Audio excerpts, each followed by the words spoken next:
ماشاءالله مسلم زور بزن بزن دیگه بزن بده استاد بابا سخته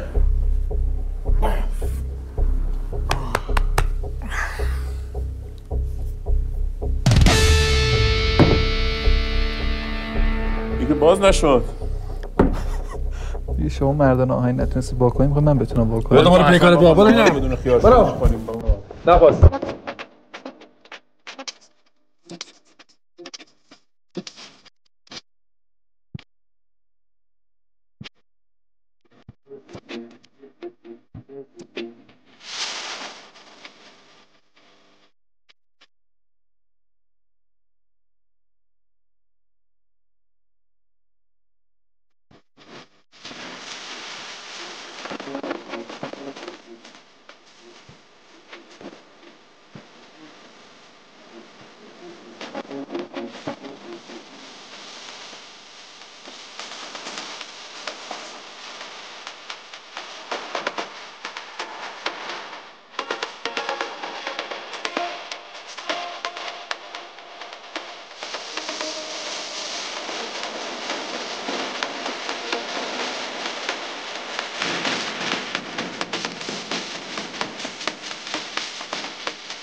سلام به شما طرفداران بیشمار برنامه ADHD. مهمون امروز من مردان آهنینن، کسایی که ما خیلی چیزای زیادی ازشون یاد گرفتیم. درس‌های بسیاری به ما یاد دادن، مثل فولاد آب دیده به ما درس استقامت دادن. با بلند کردن گوی 200 کیلویی به ما یاد دادن که بار زندگی خیلی سنگینه. با کشیدن کامیون 10 تنی به ما آموختن که باید بار زندگی رو به روی دوش بکشیم و با بلند کردن نقشه هرمزگان 160 کیلویی به ما یاد دادن که هرمزگان خیلی سنگینه. علی اسماعیلی و مسلم دارابی عزیز اینجا.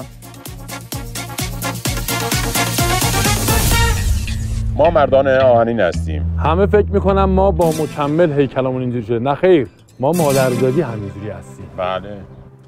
ما مردان آهنین هستیم. همه فکر میکنم ما خیلی خشنیم ولی قلبای مهربونی داریم.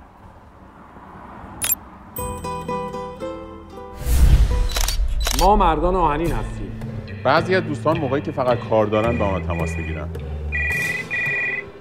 الو جانم، اساس کشی؟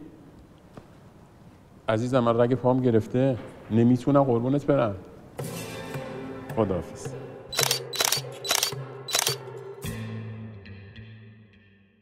آقای مسلم دارابی قهرمانه 2 دوره و نایب قهرمان 2 دوره مسابقات مردان آهنین. آقای اسماعیلی هم نایب قهرمان 2 دوره، درست میگم؟ بله. و 3 بارم سوم شدی یا 2 بارم بله. سوم؟ 3 بار سوم شد. سوم جهانی هم آقای اسماعیلی تو کارنامه خودشون دارن. آقا ماشاءالله چند کیلویید شما؟ شما چند کیلویی؟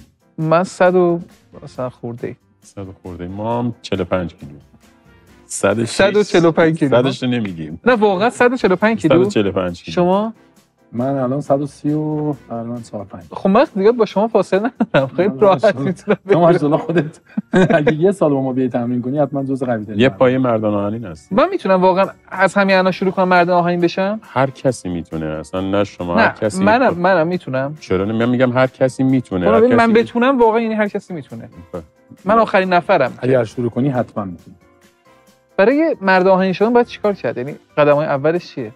نگاه کن خود شما اول باید یه اراده خیلی محکم داشته باشید. شکست خوردم یعنی شکست خوردم. همین قدم اولش خیلی سخته. اراده محکم من ندارم اصلا. یه اراده داشته باشی که بخوای برای مرحله اول که پا به حیطه ورزش حرفه‌ای بذاری. خب نه یه چیزی هم میخواد، یه زور زیادی هم بالاخره میخواد.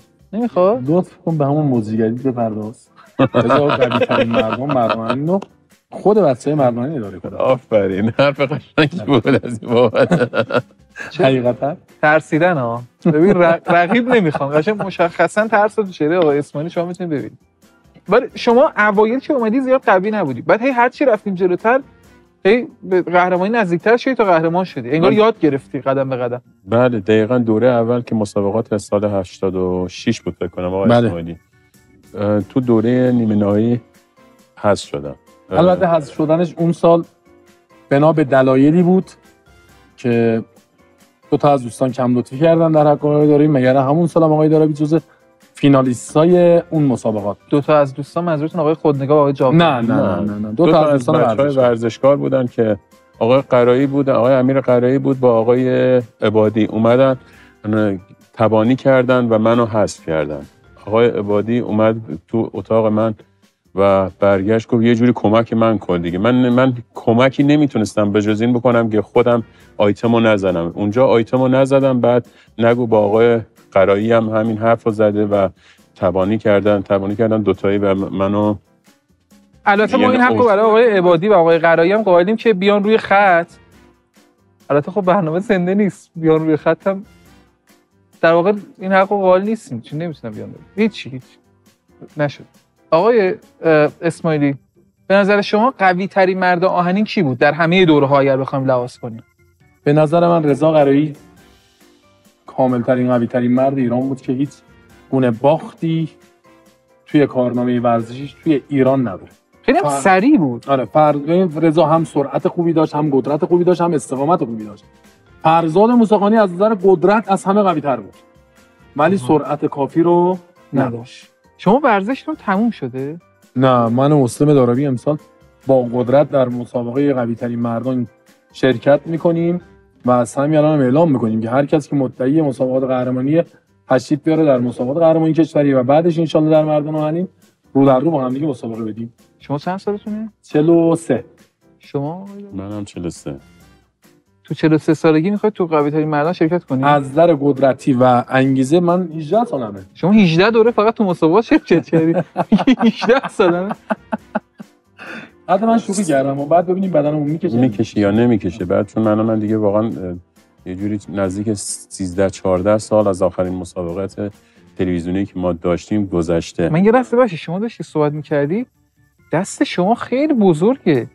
یه لحظه کنار دست من میشه بذاری؟ ببین نگاه کن دست من این دست بچه 2 ساله است کناره. نه بزنم به تخت شما. من میگم که من مچ منو هیچ کس تا حالا نخوابونده، مچ دست چپ منو. جدی می‌فرمایید؟ نه نمیندازم، به خاطر همینم کسی نتونسته بفهمه چون نمیندازم مچ. خیلی جالب بود. آفرین. همیشه هم اقتدار رو حفظ کنید. آره هیچ وقت مچ نمیندازه. آفرین. شکست ناپذیرم. شکست ناپذیر. آقا شما زورتون چند برابر یه آدم معمولیه؟ یعنی چند تا آدم معمولی زورشون به شما میرسه؟ دیگه نهایتش باشه 2 برابر یا 3 برابر. بریم با هم دیگه یه تست بکنیم ببینیم که چطور اوضاع الان. باشه بریم. بچه‌ها امروز یه مسابقه طناب کشی داریم. قرار با 2 نفر. 2 نفر که خیلی کمه، با میبازن. ضعیف هست.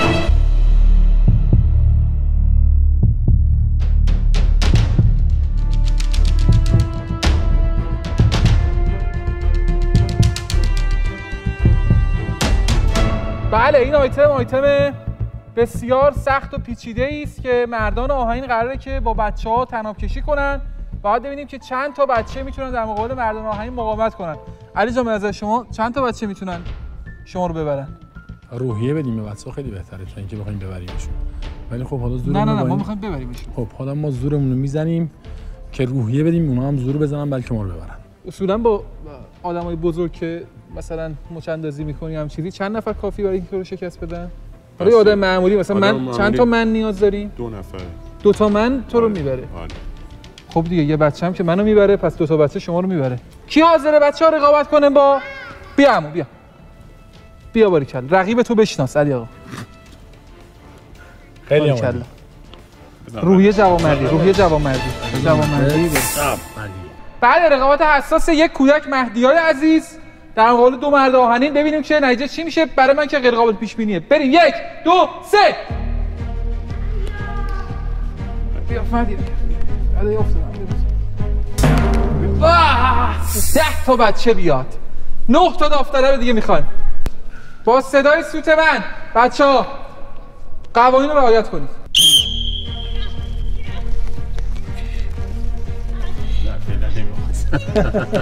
بله به نظر میرسه که بچه‌ها کم کم دارن یه خودی نشون میدن. میکشه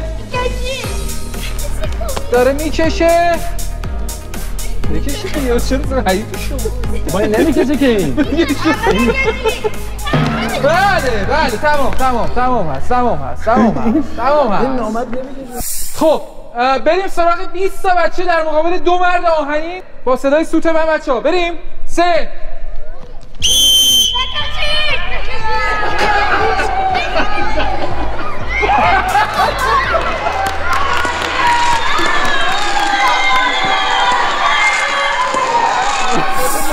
این نشون دهنده اینه که وقتی یه اتحادی پشت یه حرکتی باشه مطمئنا به هر قدرتی پیروز میشن. ولی من عشق کردم اگر ولشون میکردید کل این سالن دورشون ما رو میچرخوندن.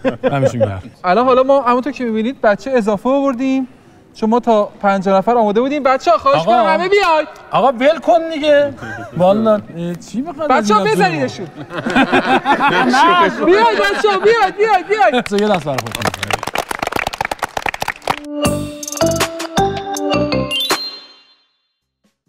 شما مربی آقای دارابی بودید؟ مربی که نه، اما همیشه نه ببین خوضو و فروتنی اینا رو آقای اسماعیلی بده کنار. نه من واقعا تلفنم جواب بدم. عذر میخوام. خواهش می‌کنم. الو.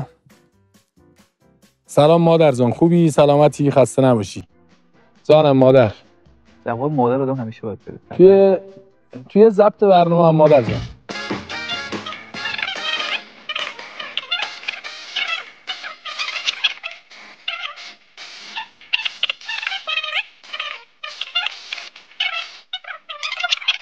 قربونت برم مامان، مادر عزیز دلم، خداحافظ. چی بود؟ مادر من مادرم هر وقت زنگ میزنه جواب میدم. ما هم همینطوری این بود. زنده باشی. دوپینگ هم مجازه تو ورزش شما؟ نگاه کنین دوپینگ در کل ورزش‌ها انجام میشه. یعنی ورزش‌های المپیکی هم که شما دارین می‌بینید دوپینگ انجام میشه. ولی خب خود کمیته دوپینگ بی جنبه است. نه یه درصدی رو براش مشخص کردن که چه درصدی رو اینطوری بخوای استفاده کنین. رک بهت بگم کسی که مچش گرفته میشه دوپینگی بدشانس دوپینگیه. کسی که مچش گرفته نمیشه میشه قهرمان. اینو رک بگم دیگه کل ماجرا دست تموم شد نه. یعنی در واقع همه بالاخره تو کل ورزش‌ها هستش، حتی شطرنج هم. دیگه ساده‌تر از شطرنج باور نکردن. اوورثینک میکنن چیکار میکنن شطرنج بازا؟ چیزی دوپینگ میکنن. دیگه اونو باید خودشون بپرسین. ما این حقو برای آقای قائم مقامی هم قائلیم که بیاد رو خط.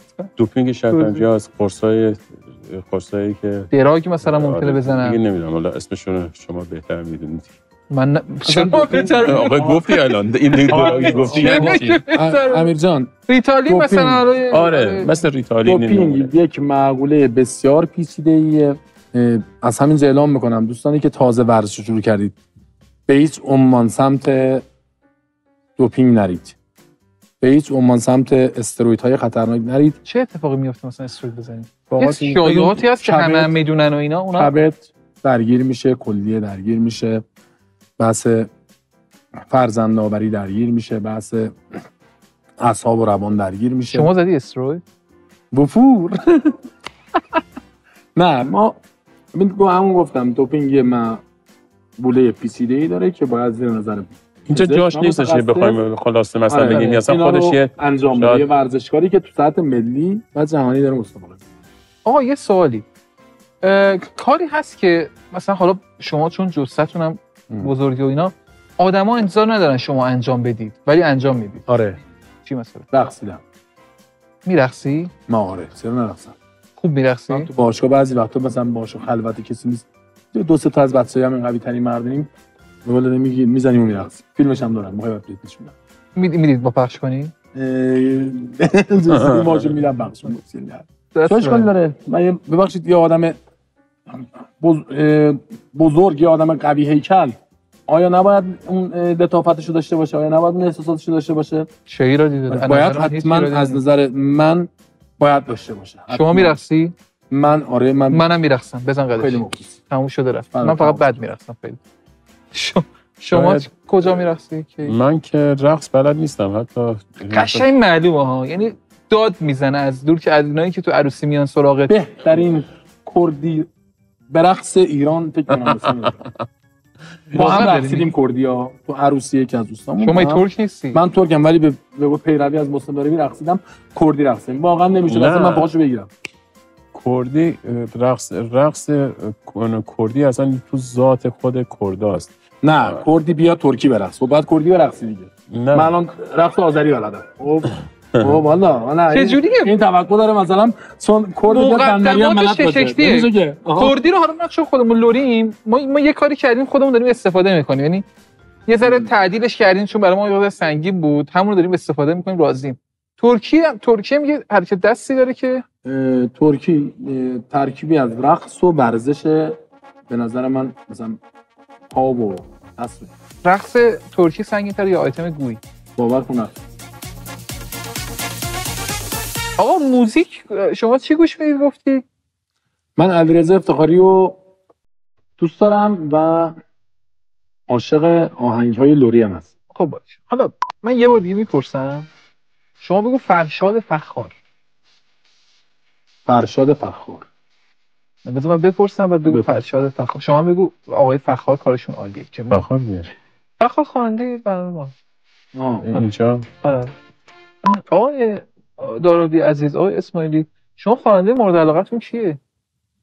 آقای فرشاد فخار یکی از خواننده‌های خیلی خوب هستن که ما دوستش داریم. بعد من خودم شخصا طرفدار آقای افتخاری. بله ولی همون آقای فخار عالیه، یعنی ببینید آقای فخار خالی عالیه. آقای مالیو. آره. آقای اسماعیلی، آقای دارابی، خواننده مورد علاقه شما چیه؟ هر دو با هم فریاد بزنید اسمشو. برو پیکارت. خیلی از یه وجود از با هم داد بزنید. چی بود؟ اسمش چی بود؟ فخار. خودش اینجا فخار یه داری اینجا سی ترک بریم جلو بریم بچه‌ها بریم. میگی پس؟ آره بریم. فرشاد فخار. خواننده مورد علاقه شما کیه؟ من فرشاد فخار. اجازه بابا عموم بده دیگه فقط اینو نام ببرین. آقای اسماعیلی دیگه خواننده مورد علاقه شما کیه؟ من علیرضا افتخاری رو دوست دارم، صدای فرشاد فخارم خیلی دوست دارم، عالیه. دیگه همین رو اگه موافقی یه ترک ازش بشنویم ها؟ آره بشنویم. از فرشاد فخار خیلی هم طرفداریم. آره خیلی خوبه صداش.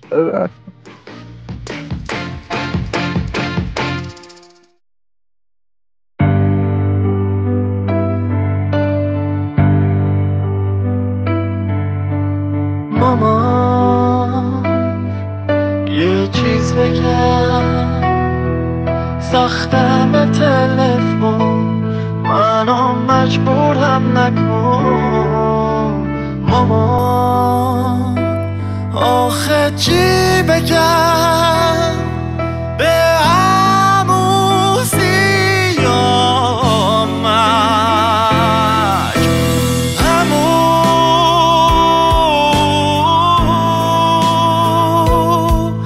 صد سال به این سالها ولی نپرس تو رو خدا از کارم از درسم از اوضاع زندگیم رو هواست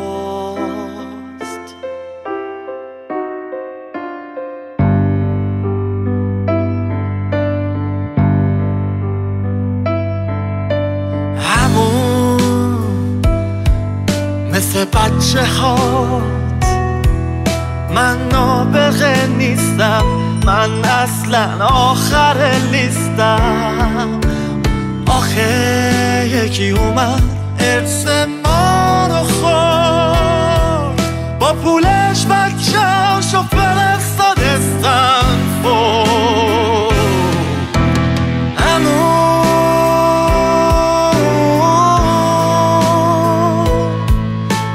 عیدی نمیخواد قرار ما 20 خورده تو دادگاه. آره تو دادگاه میبینمه. ببین با قانون طرف بکری چی؟ منو میتونی بخری قاضی رو که نه.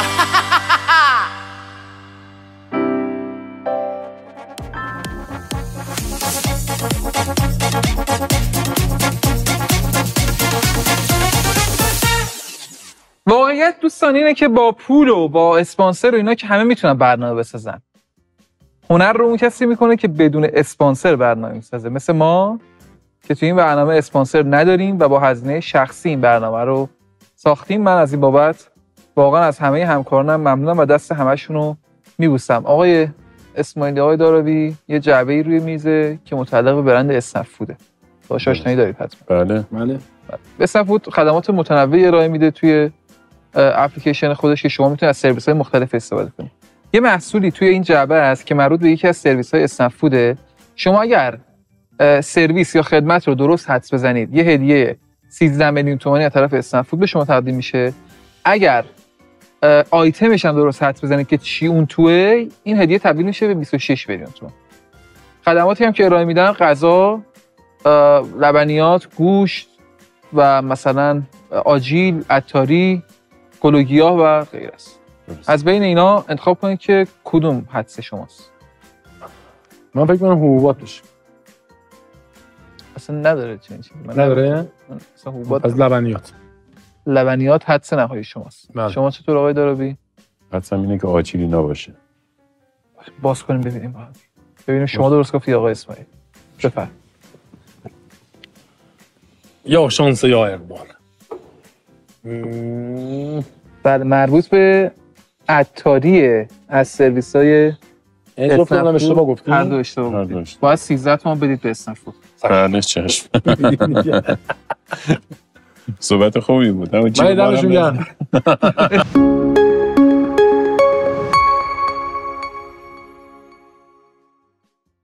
تفریح شما غیر از ورزش چیه؟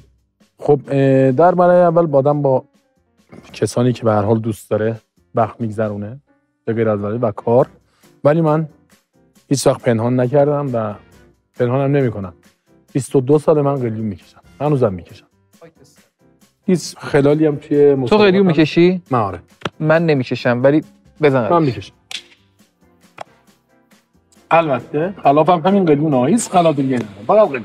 فقط قلیون. بس. قول میدی رو به همین دوربین که دیگه نکشی؟ نه. یک بار برای همیشه علی بذار کنار قلیونو. نه. اراده کن. نمیتونم. اینم از مردم آخرین ما. آقا جرمنده برید. جوونایی که بخواید الگو بگیرید از بخش ورزش آقای اسماعیلی الگو بگیرید. قلیون چیز خوبی نیست. من به هیچ وجه توصیه نمی‌کنم. درست آقا شما توصیه می‌کنید؟ نه اصلا کلا چیز خوبی نیست. خب ولی ما ببخشید البته این الان برداشت سیاسی نکنن. ما تفریح دیگه‌ای به غیر از همچین چیزی دیگه‌ای نداریم.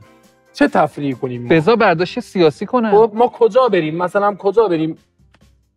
ببخشید وقتمون رو بگذرونیم. بله. خب کجا بریم که مثلا اذیت نشیم؟ من نه جوون‌های ما مثلا چه تفریحی دارن؟ هیچ. میشه به من دو تا شما توضیح بدید که آقا این تفریحو دارن. رو میارم به چی؟ مثلا یه جایی میشنن دور هم دیگه یه قلیونی مثلا میذارن اونجا میکشن یه 4 تا یا یه کافه میرن یه کیکی میخورن. یه کیکی میخورن. نهایتش اینه. اونم که کیک انقدر الان گرون شده که اصلا نمیشه سمتش رفت. تموم شده رفت. یه کافه کیک گرونه پس قلیون 400,000 تومان. تو محله ما قلیون خوبه مناسب قیمتش. داری تبلیغ میکنی خیلی ریز ها؟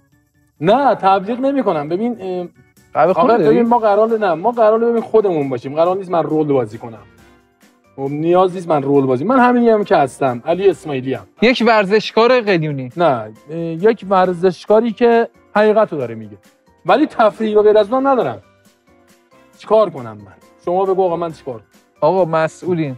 علی اسماعیلی دیگه از آقای اسماعیلی ورزشکارتر ما نداریم. افتاده تو دام قلیون نمیتونه رهاش. آقا یه دونه مثلا میری استخر، یه استخر معمولی 1 ساعت میخوای تو استخر باشی مثلا 200,000 تومان، 250,000 تومان، 300,000 تومان.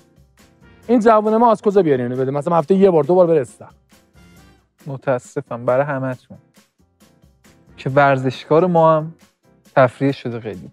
تفریح دیگه نداریم که. حالا من نمیدونم آقای داره بیشتر تفریح دیگه ای داره به قول افتنی وقت دیگه تفریح دیگه نداریم. آره ولی واقعا شما میزنی؟ نه من خیال بود اینا نیستم. ولی خیلی اینا نیستم. ولی بله چی؟ من بهترین تفریحم با خانواده‌ام بودن دیگه یا کارمه. کار چیه شما؟ کار ساختمون سازی انجام میدم. من یه کلنگی دارم تو مرتضی گل. اینو چجوری میتونیم با هم معامله کنیم؟ من میتونم براتون بسازمش. ببین 200 متر دیگه. چقدر الان مجوز میدن با 200 متر؟ 200 متر بستگی به جاش داره دیگه. مرتضی‌گرد دیگه نمیدونم. مرتضی‌گرد میدی کجا ماست؟ نه نمیدونم. نرسیده به حلاین اتوبان خلیج فارس دیگه. اتوبان آفرین آزاد اتوبان خلیج فارس میشه. میخوای گوشی رو بزنی کنار؟ خود منم گذاشتمش تو جیبم. ببینم ناداوری بود توی مردان آهنین. به شخصه بعد از 10 سال مسابقه دادن توی مردان آهنین من ناداوری ندیدم. ناداوری نبود. نه من ندیدم. الان اینایی که داریم میگی در اثر این نیست که مسابقات میخوای سال بعد شرکت کنی؟ اصلا ابدا. من مسابقات شرکت نمام مسابقاتمو دادم دیگه. میگه ساعت زنگ داده زنگاشو زده. تموم شده رفت. ناداوری صورت گرفت آقای مسلم جون. ناداوری والا چی بگم، بعضی گفتنی‌ها رو نمیشه گفتش. بگو دیگه، همونا رو میخوام بگی. حالا بگیم نبوده بهتره. ولی الکی بگیم. نه ناداوری حالا نمیدونم اینجوری شاید اشتباه بوده. اشتباه من شاید حالا برگردیم بگیم اشتباه شده. والا هیچ آدمی نیستش که اشتباه نداشته باشه. بله. حالا یه تا چه برسیم تو حیطه داوری اشتباهاتی شده، خود دل ما هم شاید شکسته، ولی به قول معروف هم فیلم بگیر از من اینجوری نگاه میکنی. آقا خود دارم میخندی. بیا موبایلش در بیار. بیا این همزه یه فیلم رو بگیر از ما. همین وسطی رو بزنی ها. شعرم شما علاقه داری؟ میشه گفت آره دیگه. من میشه ایرانی باشه و شعر روز نشه. یه سری شعر اینجا داری؟ اونا رو نمیخونیم. من یه مثلا قرار باشه بخونیم اون چیزی که خودمون بلدیم میگیم. اونا رو بلد نیستیم. ما تا بیایم حفظش کنیم. شاید این همون یک بلدی میگه دارم وای. بعدن خوندم اینا. اونا نه. چی خوندی؟ من شیطون مرد آهنین شیطون. خوندی خوشت نمیاد؟ نه حفظ کردنشون. خب یه شعر برامون بخون هر چی خودت دوست داری. میگه آنان که میگویند برایتان میمیریم دروغ میگویند، آنانی راست میگویند که به عشق شما زنده‌اند. پس اونایی که برایت میمیرم بیشترش دروغه. اینو دوبار گوش کنید. شما چی آقای؟ همین شعرهای ما رو میخونی یا خودت میگی؟ فعلا شعری تو ذهنم نیست. پس همین رو باید بخونی. باش. دکلمه توری ها. چیست این آتش سوزنده که در جان من است؟ چیست این آتش سوزنده که در جان من است؟ چیست این درد جگرسوز که درمان من است؟ از دل ای آفت جان صبر توقع داری، مگر این کافر دیوانه به فرمان من است؟ میگه چیست این؟ چیست این آتش سوزنده که در جان من است؟ قلیونه، تو کیس شما میشه قلیون. آتش سوزنده که در جان من است. چیست این درد جگرسوز که درمان من است؟ چی بود؟ جمله تو چیلی شروع کردی؟ آقا قلیون یه خوبی داره دیگه، خودش آتیش میزنه با کسی کاری نداره. به اینم دوبار گوش کنید چون در مورد قلیون صحبت نمیکنه. درسته؟ در مورد بعضی هستن که ولی رفتنی خودشونو میسوزونن، هیچ بقیه هم میسوزونن. 1000 کیلومتر اونورتر بقیه هم میسوزونن. آقا هیکل درشت شما یه سری کارا رو براتون سخت نکرده؟ چه کاری مثلا؟ مثلا من یه ویدیو دیدم انگار که شما آدمایی که هیکلید این کارو نمیتونید، من نمیتونم بکنم. مثلا این کارو شما نمیتونید بکنید. چرا نمیتونیم انجام؟ اینو میتونید بکنید؟ به خاطر اینکه بازوهاتون بزرگه نمیتونید. شما برو این کارو نمیتونید بکنم. نمیشه. پسر هیچ وقت اینقدر بهم حال نده که میتونم اینجوری کنم. نگاه کن اینجا رو ببین. موقع نداشتم. قربونت برم. تو میتونی اینجوری کنی؟ نه. من میتونم. حالا یه کاریو تونستی بکنه اینو اینجوری میزنه. ول کن دیگه. کار خودت بقیه کارش انجام بده. آقا موقعیتی بوده که بتونید از زورتون استفاده بکنید ولی نکردید؟ یه بار یه ماشین پیکانیه بود پیچید جلوم که بایستاد. حالا نمیدونم قبل از اون من حالا شاید بد رانندگی کرده بودم یا چیزی، اونو پیچید جلوم، دیدم یکی ازش پیاده شد یکی از این دوستا بود که قدش هم کوتاه بود. آها. بعد اومد زد به شیشه، منم داخل ماشین نشسته بودم. وقتی داخل ماشین میشینی دیگه نشون نمیده قد چقدر اینات. و منم آماده بودم، وزنم نزدیک 170-80 کیلو وزنم بود. بعد یه دفعه اینطوری گفت بیا پایین ببینم. گفتم چی شده؟ گفت بیا پایین ببینم. منم در باز کردم اومدم پایین. یه دفعه به ترکی اینطوری نمیدونم چی بهش گفت نه به خودش یه حرف زد رو سر خودش. بعد گفت شانس ما رو میبینی. گفتم چی میگی؟ گفت شانس ما رو داری میبینی؟ گفت برای چی؟ گفت به خدا تازه نامزد کردم اومدم یه قپی در کنم اینطوری این همه آدم تو باید گیر من بیای. گفتم خب چیکار کنم الان؟ چی میگی؟ چی شده اینا؟ گفت هیچی داداش خداحافظ. رفت. من خدا خیلی یه خاطره خیلی جالب بود برای من. این یه بار اینطوری برای من پیش اومد. ولی دعواشه له میکنید دیگه طرفو، مثل گوی 200 کیلویی بلندش میکنید میذاری شو سکو. امیدوارم که هیچ وقت پیش نیاد بره، هیچ وقت پیش نبره، ما نبره، بقیه دوستان خیلی چیز بدیه نه اصلا دیگه از خودش بدتر. سوال بدی هم واسه من پرسیدم نه یه خود سوالش چرت پرت میپرسی دیگه. درباره خوبی‌ها بپرس، محبت‌ها بپرس. الان میپرسن دعوا میپرسی. عشق دوستی. آره عشق و دوستی بپرس. تا حالا شده با یکی بخواید عشق کنید بعد از آقا ما مثلا کمدیانی تو خونه و اینا مثلا یه آپاشی حرکت کمدی بکن، مثلا استندآپ کن. شما مثلا به عنوان مردان آهنی بهتون یهو نمیگم پاشو این کارو بکن، پاشو اون کارو بکن. پیش نیومده. واقعیت زیاد داره پیش نیومده اصلا. خب تو اونا هم میدونن دیگه ما آهنی هستیم، بایستی مراعات کنن که ما کمدی بگیم. تو خونه آهنین صداتون میکنن؟ آهنی که صدامون نمیکنن ولی سلطان که صدامون میکنن. تموم شده رفت. آقا ما یه رفیقی داریم که خیلی طرفدار شماست. واقعا شما رو دوست داره، هر دو عزیز، هر دو رو خیلی دوست داره، زنده باشه و خیلی دوست داره که شما رو ببینیم. منتها میشه من ازت خواهش کنم که بریم ببینیمش؟ چرا نه؟ فقط یه چیزی، این بنده خدا یه خود استراب میگیره موقعی که نزدیکش میشید.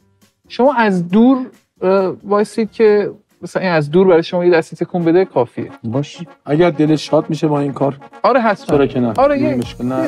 بریم با هم این کار انجام بدیم. دستشون درد. بفرمایید.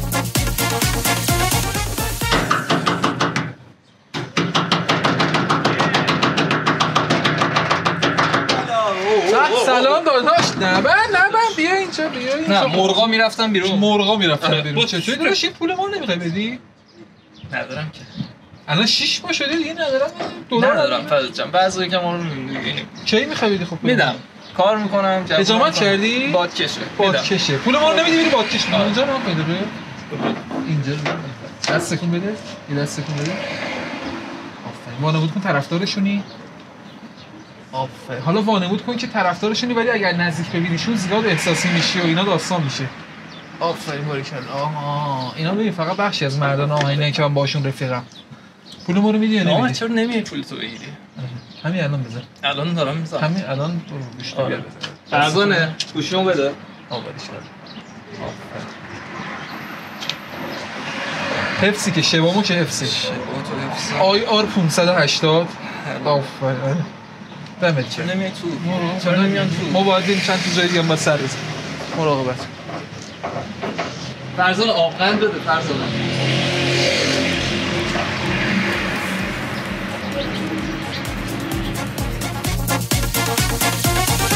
آقا حرف حدیث پایانی. دست شما در نکنه که قابل دونستین ما رو دعوت کردین به برنامه خودتون، برنامه زیبا و در کنار دوستان. اسم برنامه ما چیه آقا؟ چی بود؟ چه سوال سختی بود. ویدیو چی؟ چه چیزی بود ها؟ اسم برنامه ما چیه؟ این آزمون نگاه نکن تقلب نکن. نمیدونم. اصلا نمیدونید به کدوم برنامه دعوت شدید؟ نه. اوپس. آره واقعا؟ آره همونه؟ نه اون اسم برنامه. ADHD. همون میام یه ساعت که زمونم. صحبت پایانی آقا مسلم. من که دیگه مغزم تعطیل شده. صحبت پایانی دیگه. شما علی آقا. خب تشکر میکنم از شما و همه عوامل اجرایی و فیلمبردار و همه بچه‌ای که تو برنامه ADHD دارن فعالیت میکنن. برنامه بسیار خوبیه. بنده به نوبه خودم تشکر میکنم از شما و دوستان و عوامل پشت صحنه که روز خیلی خوبی رو داشتیم با شما و لذت بردیم و کلی خندیدیم و امیدوارم که تونسته باشیم دوستان تماشاچی پشت دوربینا رو اونا رو هم خندونده باشیم. حتما همینطوره. خیلی به نظرم برنامه سر حالی شد. سلامت. مثلا دوربینم خندم میگیره. بریم یه بس نیست؟ تموم شد دیگه.